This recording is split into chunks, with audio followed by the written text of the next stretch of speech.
మేనిఫెస్టోలో పెట్టినటువంటి అంశం ఇది. చెత్త పన్ను రద్దు చేస్తామని మన ప్రీతం ముఖ్యమంత్రి ఆనాడు స్పష్టంగా చెప్పటం, అధికారంలోకి రాగానే చెత్త పన్ను రద్దు చేసి ఇచ్చిన మాట నిలబెట్టుకున్నటువంటి గౌరవనీయులు చంద్రబాబు నాయుడు గారు, నారాయణ గారు. ఎందుకంటే అధ్యక్ష, ఈ చెత్త పన్ను అనేటువంటిది ఎక్కడా ఏ రాష్ట్రంలో లేనటువంటిది. ఈ గత చెత్త ప్రభుత్వం చెత్త పన్ను వేసి ప్రజలందరి చేత చీకొట్టించుకున్నటువంటి ప్రభుత్వం గత ప్రభుత్వం అధ్యక్ష. అదేవిధంగా ఈ చెత్త పన్నులో కూడా అధ్యక్ష రకరకాలైనటువంటి ఇబ్బందులు.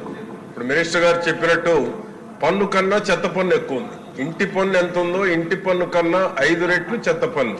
పేదవారికి 50 రూపాయలు ఉంటే అది నెలకు 60 రూపాయల చొప్పున అది 300 నుంచి 400 రూపాయల వరకు వసూలు చేసినటువంటి గత చెత్త ప్రభుత్వం అధ్యక్ష. అటువంటి అనేక సందర్భాల్లో వాలంటీర్ల ద్వారా చెత్త పన్ను కట్టకపోతే చెత్త మీ ఇంటి ముందు వేస్తామని కూడా బెదిరించారు అధ్యక్ష.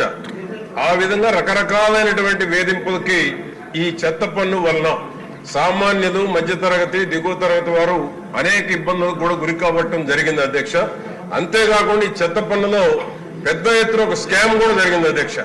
ఈ చెత్త పన్ను కలెక్షన్ లో తడి చెత్తని, పొడి చెత్తని, డస్ట్ బిన్లు కొని బ్రాండెడ్ లేనటువంటి డస్ట్ బిన్లు కొని కూడా కోట్లాది రూపాయల చేతులు మారినాయి అధ్యక్ష. దాని మీద మేము కన్సర్న్ మున్సిపల్ మినిస్టర్ గారికి కంప్లైంట్ కూడా ఇవ్వడం జరిగింది అధ్యక్ష. అదేవిధంగా చెత్త పన్ను అధ్యక్ష క్లీనింగ్ కోసం కిలో 7.5 రూపాయల చొప్పున ఒక అర్హత లేని కంపెనీకి ఇచ్చారు అధ్యక్ష. కిలో 7.5 రూపాయలు ఎక్కడ లేదు అధ్యక్ష. ఇది టన్ను 7,500 రూపాయలు. అది ఒక క్వారీల్లో తోలేసి 7,500 రూపాయల చొప్పున డ్రా చేయడం జరిగింది అధ్యక్ష.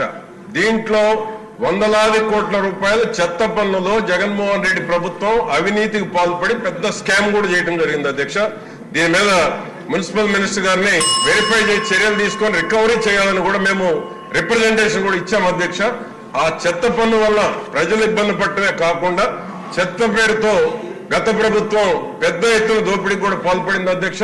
వాటి మీద విచారణ చేసి రికవరీ చేయాలని కూడా నేను మీ ద్వారా తెలియజేస్తున్నాను. రవి గారు.